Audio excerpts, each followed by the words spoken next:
Good morning, skippers, and I will be reading to you today, starting on page 117 of our book Stormrunners Eruption by Roland Smith. It's 8:02 p.m. I assume none of these houses are yours, Cindy said quietly in Spanish. They were on the final stretch of buckled road leading to the village square. Thomas walked between the ruins with uncharacteristic slowness, scanning the rubble with his headlamp. Our home is not here, but these are the homes of my friends. I have seen Popocatépetl erupt many times in my life. There is always damage. This is the worst I have seen. Well, why would anyone live this close to an active volcano? Because it's where we have always lived. The lake provides the water, the mountain provides the floating stones. It's a good place. There's no place that's completely safe. Cindy couldn't argue with that, but she still thought living in the shadow of an active volcano was tempting fate. They reached the square. The only light came from the flickering fires next to where people were sleeping. It was cold. Thunder pealed from the flashing plume. A lot of people, Cindy said. Thomas looked across the broad cobblestone square at the crude campsites and shelters. This is only half the people. He looked beyond the fires and saw a patch of shrouded bodies lined up in neat rows. Next to some of them, people were kneeling. He crossed himself and walked over to where the dead lay. Father Al saw them approach and stood up from where he was comforting an old woman grieving for her son. He gave Thomas and Cindy a weary smile. The boy said you would be here. Chase? Cindy said, yes. Is he okay? He's fine. He's watching the Rossies in the orphanage. They are badly injured. Thomas continued to stare at those who were now beyond injury. Father Al put his hand on Thomas's shoulder. None of yours are here, he said quietly.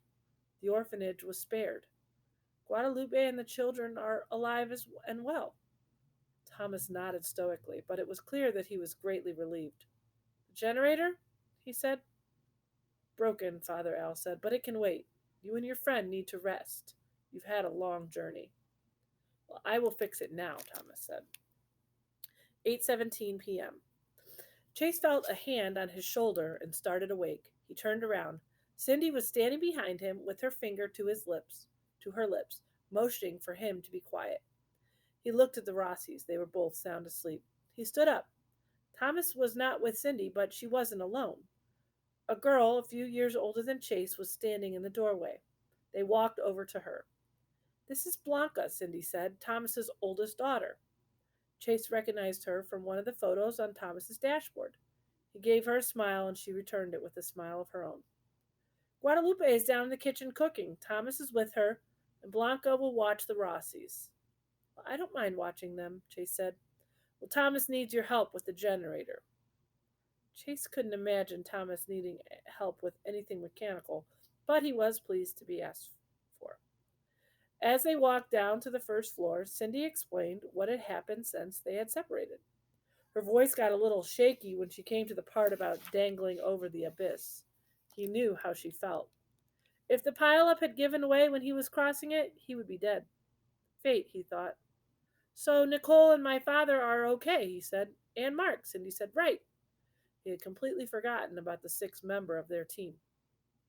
As far as I know, they are all good. Like I said, the connection was terrible. From what I had gathered, they'd found the circus stranded on the road to Puebla. They can't go forward, they can't go back.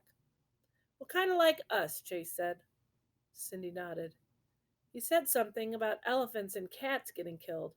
Apparently, a couple of circus trucks went off the road. I think the drivers died as well. He said some of the cats, or one of the cats, had escaped. It wasn't clear. What kind of cat? I think he said it was a tiger. Your father was afraid he was going to lose the signal, so he was talking fast. He brushed over it like it was no big deal. That's because he's never come face to face with a big cat in the dark, Chase thought. Did he say where he thought the tiger was? Cindy shook her head. But just before the signal went dead, he said something about trying to arrange a rescue. I have no idea what he meant by that either. Did you tell him about me getting robbed? Yes, and he was very concerned. Then he's on his way up here to find me, Chase said. Cindy looked at him for a moment and then nodded. I hadn't thought of that, but you're probably right. It's not going to be easy in the dark with essentially no way to get here. The only easy day was yesterday, Chase said, and Cindy smiled. I'm on page 121. Mark stumbled and fell. He had been walking behind John and Nicole. They ran back and helped him to his feet.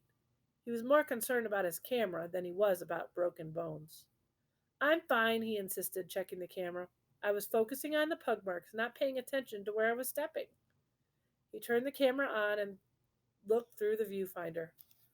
Satisfied that there was no damage, he turned it off and asked John, "Why are you following the tiger? Aren't we in enough trouble? Things getting a little too dull for you?" "I'm not following the tiger," John said. "I'm taking the easiest path across the mountain. Apparently the tiger's doing the same thing." "He's right," Nicole said. "Cats are generally lazy. This one's taking the path of least resistance." "Really?" Mark said. "Then why did he walk up the mountain instead of down?" John laughed and looked at Nicole. "Mark has a good point."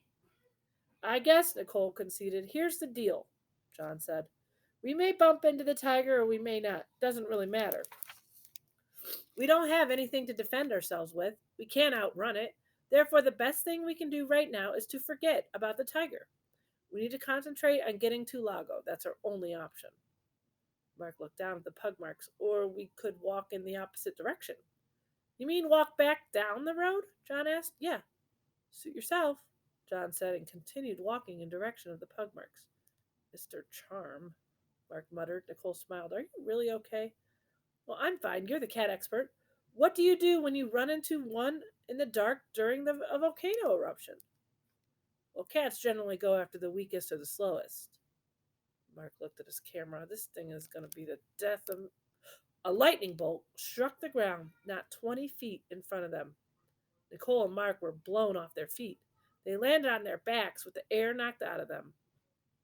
Nicole raised her head and gulped for breath.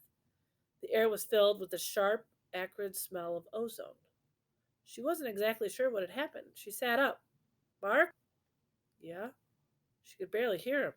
It was as if she had cotton stuffed in her ears. And there was something the matter with her vision.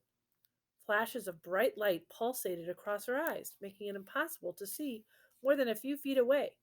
Did we just get struck by lightning? Her own voice sounded a mile away from her. "No," Mark said, "but it was too close, too close. Can you stand up?"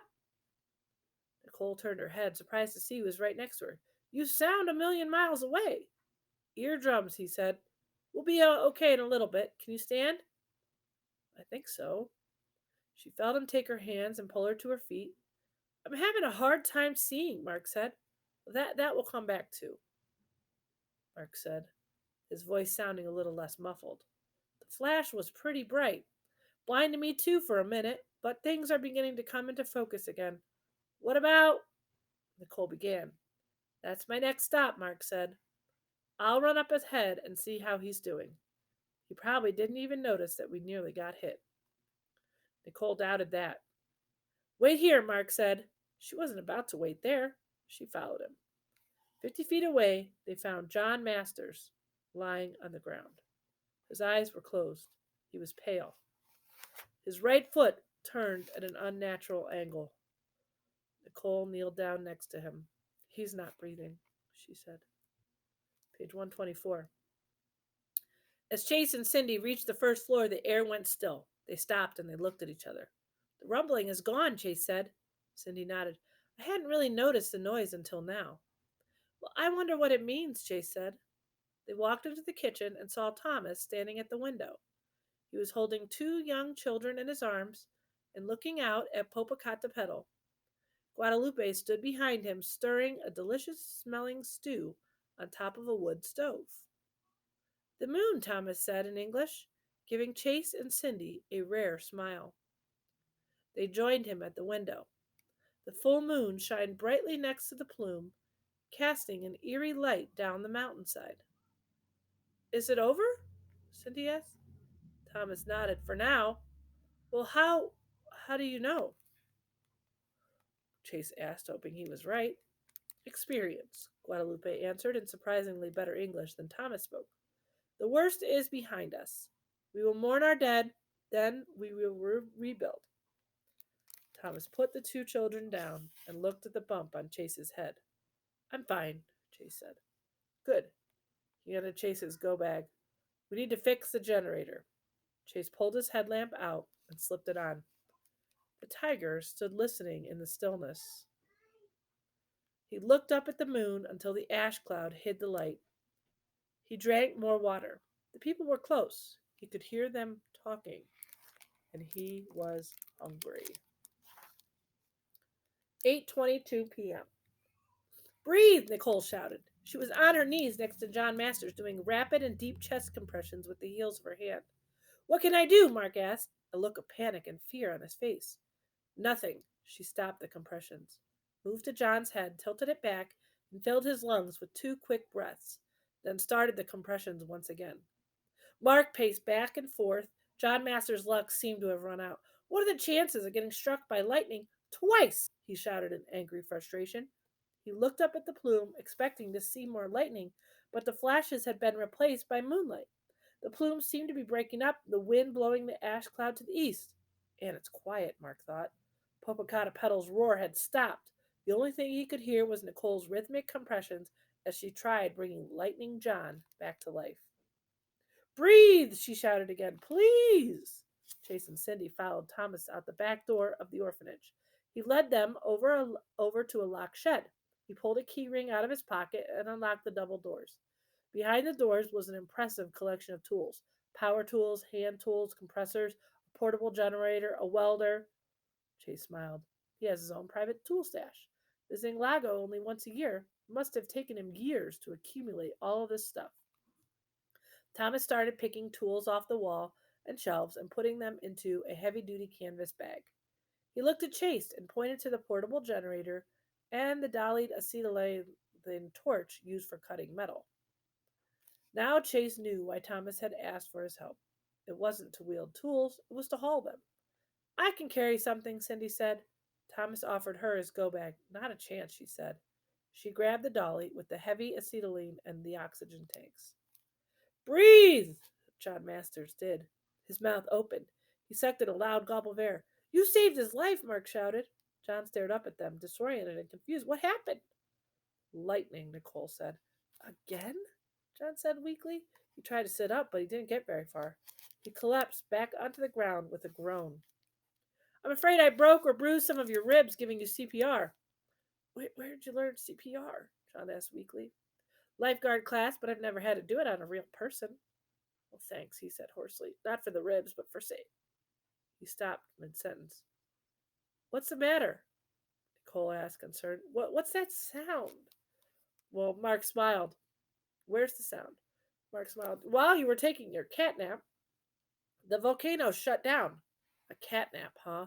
John laughed and then winced in pain. How long was I out? You mean dead? Mark said. How long? Nicola looked at her watch in surprise. Only 4 minutes or so. Her arms ached from pushing on his chest. John tried to sit up again, but it was no good. The pain was too bad. Just stay down, for crying out loud, Mark said. 4 minutes is enough to cause brain damage, but apparently it didn't in your case. You're still crazy.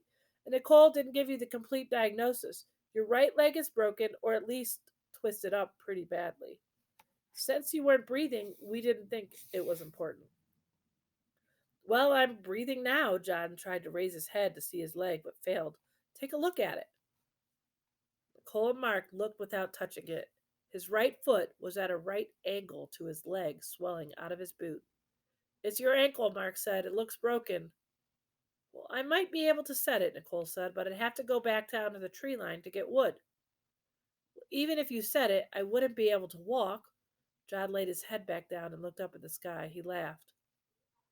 I don't see anything funny about this, Nicole said. I'm laughing at your grandmother.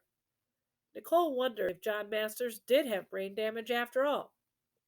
Well, she told me that lightning was going to find me again, John explained. I guess she was right. He looked at Nicole. She also told your father that if you didn't come, something bad was going to happen. I guess she's right about that, too. I'd be dead if it weren't for you two. Well, I didn't do anything, Mark said. I wouldn't say that, John said. You kept us smiling. That's worth more than you know. There was something different about John Masters. He wasn't the John Masters from half an hour ago or even from the day before. Are you sure you're okay? Mark asked. Cole was about to ask the same thing. He seemed to have lost his intensity. He looked like Chase's dad and sounded like Chase's dad, but he didn't act like him. Aside from my ribs and my ankle? John asked. Yeah, Mark said. You seem, I don't know, cheerful, I guess? John thought about it for a moment, then smiled. I guess you're right. I do feel cheerful. It's been a long time. And you do realize that we are stuck on a mountain. John nodded. If this ash went away, we could make a call and get some help. Thomas, Chase, or Cindy might be at Lago by now. I hope they're there. The moon was out for a minute, Nicole said, but the blowing ash has covered it again. Well, where's my go bag? It took a while for Mark to find it. The go bag had ended up 20 feet from where John lay. It's totally hammered, Mark said, struck by lightning. Everything inside is burned or melted. We'll check your sat phones and see if there's a signal. They checked and shook their heads. Well, that's it then. You two go ahead without me. Leave me one of your phones and a bottle of water. If you think about it, when you get to Lagos, send somebody up here to get me. Funny, Nicole said. Well, that lightning bolt must have wiped out your short term memory. Plus, there's a tiger wandering around. We can't leave you out here like some kind of roadkill. We can't stay here, John said. Nobody knows where we are. Lago isn't very far. Well, I don't feel right about leaving you here, Nicole said. You're injured. I'll go, Mark said. You stay with John. I'll go, Nicole said. You stay. Stop, John said, some of his former intensity returning. You're not going by yourself, Nicole. And Mark, you don't speak Spanish. Well, I'm sure someone in Lago speaks enough English for me to help make them understand that we need help. You're wasting time. No more debate. Give me your phone, Mark. Mark fished his phone out of his go bag and handed it over.